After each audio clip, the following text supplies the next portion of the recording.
Hey everyone, it's MJ, and the pen is mightier than the sword. Today, with the help of a mirrored video from Grace and Truth Fellowship, I highly recommend that channel, as well as Founded Earth Brothers. Go check them out. But today, I want to get into Jack Parsons, also known as John Parsons. And a lot of people may not have heard of him. I didn't really hear him as much as I researched, but they actually made a show about him on CBS called Strange Angel, and they openly admit that he was a scientist and but also a follower of Aleister Crowley. I'll get on him in a minute, but I mentioned him in a few other videos. But he founded the JPL, which is federally funded by NASA. So occultists basically founded NASA. Okay? Now I'll get into that later on, but that is a world leader in space exploration. But what if the lab was less interested in exploring outer space than the depths of the void? What if its researchers huddled around their computer screens in search of paranormal entities or dark gods, false gods, crawling clear of the event horizons of nearby black holes? I believe they were opening portals and summoning these demons. More on that later with Aleister Crowley. But this guy, he was into weird stuff, and he was actually, developed a rocket rocket science, and people were calling him crazy for the rocket science. See, it says here, Parsons' scientific legacy is impossible to ignore. He forced the U.S. government to explore science it had previously mocked and laid foundation for the rockets that carried man into outer space. And space is not real. This is all just a big front, because he is one of America's greatest space pioneers and happened to also be one of its greatest occultists. And he joined the Ordo Templi Orientis, an occult society in Los Angeles, created by English occultist Aleister Crowley. I mentioned Aleister Crowley a few times in my other videos because he had the famous quote, angels and demons won't be called that anymore. They'll be called something else, you know. But in these rituals, they did a lot of crazy stuff, like the Gnostic Mass. It's like a weird take on the Catholic Mass. Had a black and white stage, stood on an altar, hieroglyphic patterns, a host of candles, and an upright coffin covered with a glazed curtain. I mean, just doing some crazy stuff. You could pause and read the whole thing if you like, but it's just crazy. You'll later see in the video that I put up here that, from Grace and True Fellowship. And look, in there it says the Suicide Squad. They were called the Suicide Squad because they were making rockets and stuff, almost blowing themselves up doing this.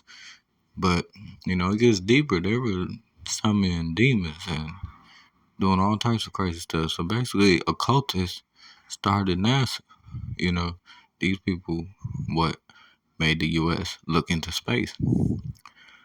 So, just crazy. You could pause and read everything. I was going to read everything to you. I kind of got to talking and venting to you guys because everything is tied to they're occult and they're Satan.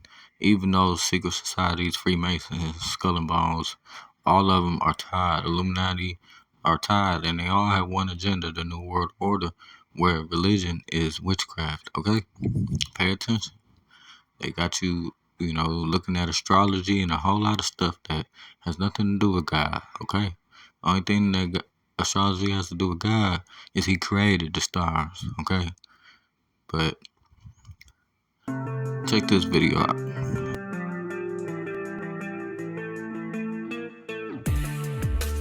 There are great ideas undiscovered, breakthroughs available to those who can remove one of truth's protective layers.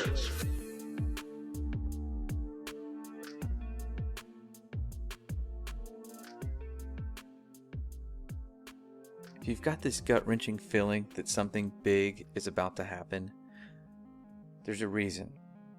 And it has everything to do with what is now being disclosed to the general public. Bombshell UFO report is expected in June from the U.S. government. Meantime, UFO sightings in New York have nearly doubled since the pandemic began, and we are getting new video from the Navy showing pyramid-shaped objects flying in the sky. We were warned by the late Wernher von Braun in the years leading up to his death in 1977 that there were going to be a certain number of cards played on humanity, all leading to a culminating event. Now, everything Wernher von Braun warned us about has come true, except for what he called the final card that they were going to play on us, and it has everything to do with UFOs. The strategy that Wernher von Braun taught me was that first the Russians are going to be considered to be the enemy. In fact, when I met him in '74, they were the enemy. Then terrorists would be identified, and that was soon to follow. We heard a lot about terrorism. Then we were going to identify third world country crazies. We now call them nations of concern. But he said that would be the third enemy against whom we would be needing to build space-based weapons. And the next enemy was asteroids. This new one you're tracking, how big? It's what we call a global killer. Nothing would survive, not even bacteria. An asteroid some scientists call a city killer came closer to Earth than the moon this week. The scary thing is that scientists had no idea it was coming. Now at this point, he kind of chuckled the first time he said it. Asteroids, against asteroids, we're going to build space-based weapons. So it was funny then. And the funniest one of all was against what he called aliens, extraterrestrials. That would be the final card. And over and over and over, during the 4 years that I knew him and was giving his speeches for him, he would bring up that last card. And remember, Carol, the last card is the alien card. We're going to have to build space-based weapons against aliens, and all of it, he said, is a lie. The way he said it to me, there was no doubt in my mind that he knew something that he was too afraid to talk about. Can you tell us, have unidentified flying objects been seen? Well, sure. We have lots of reports about what we call unidentified aerial phenomenon. Just a few days ago, the Pentagon confirmed that a 2019 video of a UFO sighting is actually real. It was a UFO. Very importantly, I'm hereby directing the Department of Defense and Pentagon to immediately begin the process necessary to establish a Space Force as the 6th branch of the armed forces. That's a big statement. Perhaps we need some outside universal threat to make us recognize this common bound. I occasionally think how quickly our differences worldwide would vanish if we were facing an alien threat from outside this world. They've done a great job systematically programming each one of us into believing that this alien threat is very real and very near. But what they don't want us to realize is what ancient accounts actually say about these beings. Now, the idea that ancient aliens encountered mankind is very popular today. We've all seen these accounts of aliens bringing us great technologies and sharing all these secrets with us.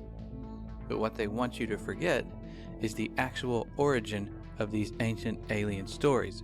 They were never considered to be from outer space. They were considered to be fallen angels. Could we reinterpret the story of fallen angels as beings not from heaven, but from Mars?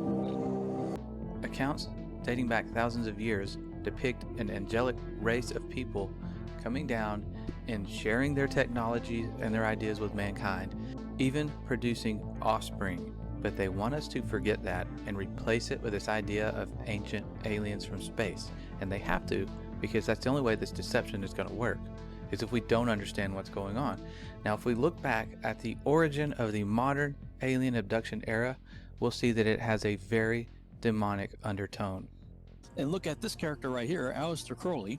He's out there in January through March of 1918 doing a series of magical experiments called the Amelantra Workings, in which he is said to have opened a portal to another dimension, allowing an entity, I believe a demon, named Lamb, to enter through it. Now, this is the drawing that he made in 1918 of this character that he apparently had some interaction with.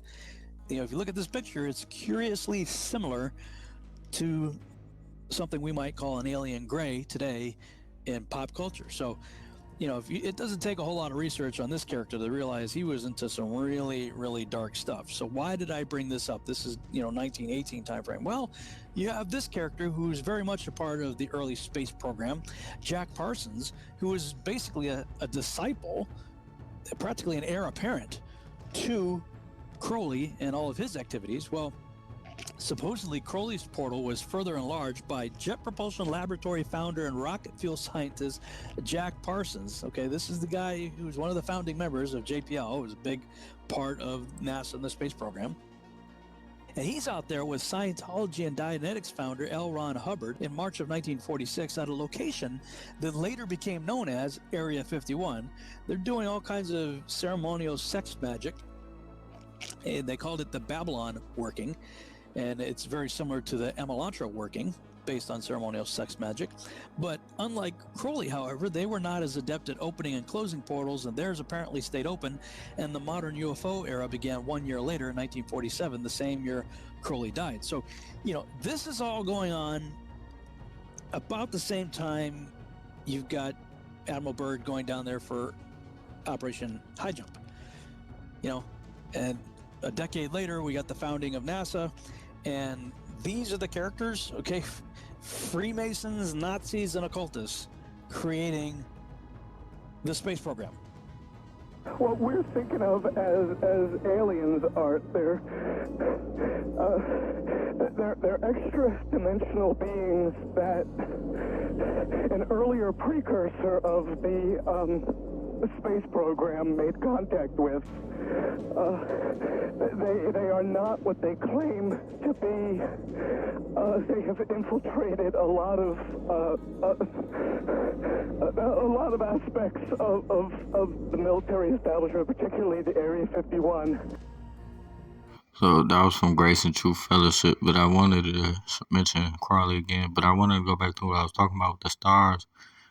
God created the stars and the sun and the moon, and that's why astrology, you guys look at the stars symbols, but that's just another false symbol. The people are looking at the wrong thing, basically. I just wanted to share that with y'all. NASA is evil, like the celebrities, politicians. Let's pray for them if it's not too late. Take care, y'all. God bless.